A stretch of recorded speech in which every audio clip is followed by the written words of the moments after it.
Hey guys, welcome back to the channel. So today we got a good video. It's going to be fairly interesting. Behind me I have a 2012 Mercedes-Benz E350 4MATIC. This one has a V6 3.5 liter. Now this is a regular customer of mine. I've actually been maintaining and servicing this car since the customers had it. And a couple months back the customer had a coolant light on and he figured it was time to change the coolant on it. So he brought it in and we did a coolant flush on it. Got everything out, all brand new Mercedes genuine coolant in there. Got everything topped off, let him go about on his way. A couple months later, he comes back in and he says, "Hey, my coolant light is on." And I noticed that the coolant reservoir had gone a little bit low on the level. And I told him, "All right, let me top it off. Maybe it kind of settled out. There might have been some trapped air. Maybe we didn't get it out 100%. I asked him if it had overheated, and he said no, everything was good, no issues. Just that the coolant light came on several months after the fact. So I top it off. Customer goes on his way. And about 4 months goes by and coolant light is back on again. He brought it to me, I want to say maybe about 2 weeks ago for the third time. And I told him, hey, listen, let me pressure test it. Let me see what I can find. I did a pressure test and I couldn't find anything. I tested this car when it was stone cold. I tested it with the engine warm and there was just nothing leaking. I couldn't find anything. So I told him, hey, I'm not too sure. If you want, I would probably suggest maybe taking it to a dealer, seeing if they know where a common leak may be, because this car has a lot of hidden coolant lines and it may be leaking from somewhere that I can't see or that I'm not aware of. So he took it to Mercedes, and let's just say they told him that he needed everything under the sun. They quoted him $3,000. It's just a little bit ridiculous. They told him he needed a water pump, a thermostat, a water outlet, upper lower radiator hoses, and I believe a few other little things and little knickknacks here and there. But either way, $3,000 to basically fix a coolant leak. Now the customer wasn't buying it, and he's like, you know what? Let me get my car back. Called me back up and told me, hey Mike, listen, I'm gonna give you the car. Take all the time you need. I need to find this leak. I'm trying to figure out what it is because there's no way my car needs all this work. This thing barely has any miles on it, so I wasn't expecting that either. So he brought it to me. I've been pressure testing this car for the past 2 or 3 days now, and I've barely been able to get it to leak, but finally we were able to trace it. And I'll tell you this, guys, Mercedes couldn't have been any more wrong. I will kind of show you what happened in this case scenario, but let's just say their $3,000 fix is actually more less than that. It's a $15 part, guys, that's causing the leak, and you would be surprised. The labor on it is not even that bad. It's right up front on the engine. So let me show you guys what's going on with it. Now, before we begin, guys, I just want to mention, if you guys haven't subscribed to the channel, just go ahead and subscribe down below. It definitely helps the channel grow, so I appreciate it, guys. And with that said, let's go ahead and begin on the repair. Alright, guys, so we are looking at the engine. Now, I did have to remove the little engine cover that's here, and what that is this guy right here. It's just a little Mercedes logo, like a top cover.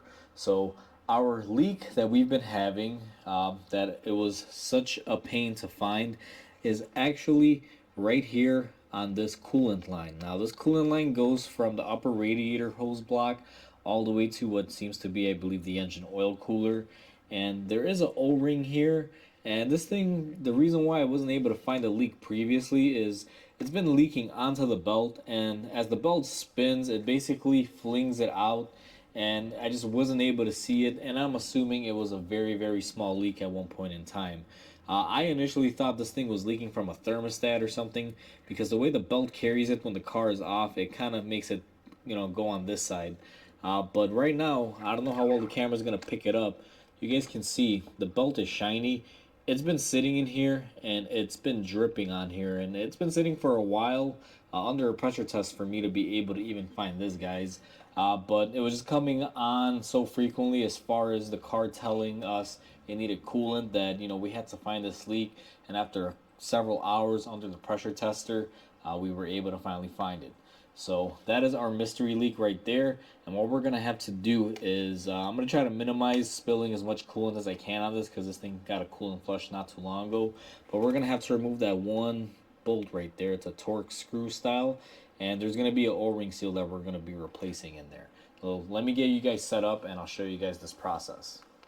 So what we're going to be using is our T30 long Torx bit, guys. And I'm going to kind of put my hand here off to the side, and we're going to be loosening our bolt that holds our line on. Now, I'm not sure if this is going to be coming off easy or hard here, but let's see what happens. Oh yeah, she was on there for a little bit. I always find that when you take these off, they can be very, very hard. Sometimes you'll even strip the bolt. But we went ahead and we got our bolt out of there. And what we're going to try to do is we're going to walk this line back. And you guys can see that comes off fairly quick. Now, I don't want to lose a lot of coolant. I'm glad that it's able to come off. So I'm going to go ahead and grab our new seal. So now that we got our bolt off, guys, when you remove this line, as you can see, it's kind of wet. You will get coolant coming out of everywhere. What I'm going to try to do is do this really quick because I want to minimize losing that much coolant. So I'm already going to grab my O-ring seal here in my hand.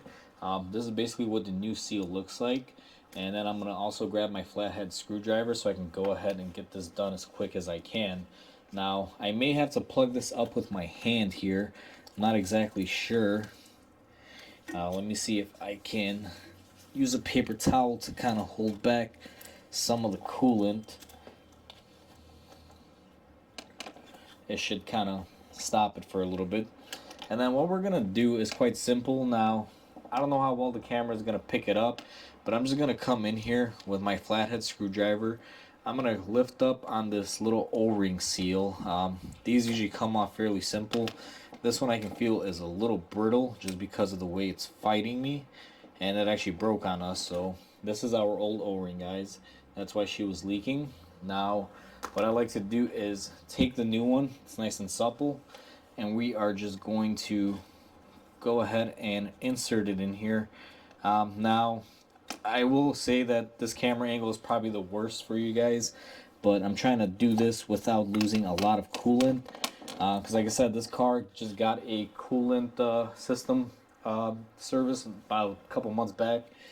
So I don't want to lose all of the coolant, have the customer, repay me for a flush. So we're just going to be topping it off and just bleeding off any air. So we went ahead and we replaced that O-ring. Now what we're going to do is go ahead and put in our torque screw. And we're going to go ahead and tighten it up, guys. In order to fill our system, it's actually going to be quite simple. I'm going to go ahead and open up our reservoir. Now this takes the Mercedes blue coolant, guys, and you got to be able to mix it up with distilled water. Now I already have a batch of this stuff. This is what it is. I've already gone ahead and I did the dilution for it. We're just going to go ahead and fill up our reservoir here. Now I'm going to be cleaning the engine bay, so if I make a mess, I'm not really too concerned about it. If you are concerned about making a mess, I would probably recommend using a funnel or something. But I'm just going to go ahead and overflow it because I'm going to have to run this engine and it's going to bleed out. So I know I'm going to be able to make a little bit of a spill here. So what I'm going to do next is I'm going to go ahead and turn on the car. We're going to put it on heat mode like always if you've ever seen my other coolant bleeding system videos. And we're going to go ahead and let that run for a little bit, and I'll bring you guys back when we're all set with that. So now that we got the coolant and everything topped off, guys, and the car is all set and ready to go, like I said, this little seal right here just being broken was leaking out very, very slowly. You guys saw it was a very minimal leak, and it was causing the light to come on every couple months.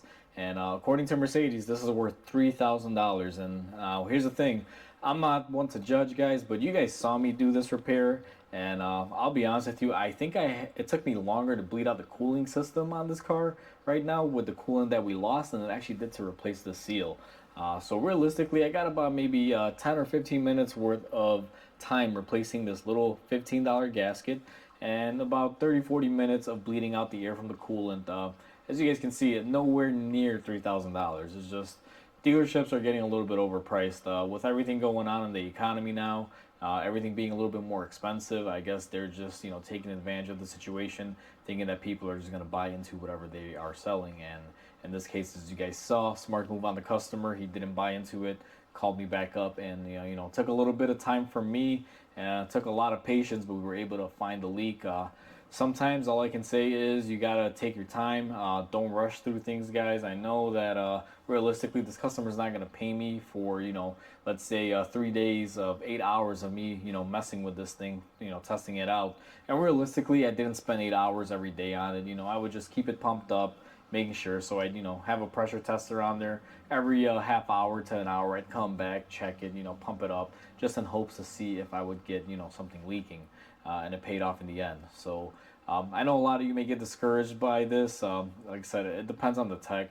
For me, I don't mind working on stuff like this. I know sometimes it can be, a time waster if you want to say that, but sometimes it pays off in the end because, I was able to find a leak that Mercedes couldn't find, and guess what? Definitely not costing the customer 3 grand. So I just made a customer even happier than they've already been with me, which pretty much guarantees me, having a customer for life.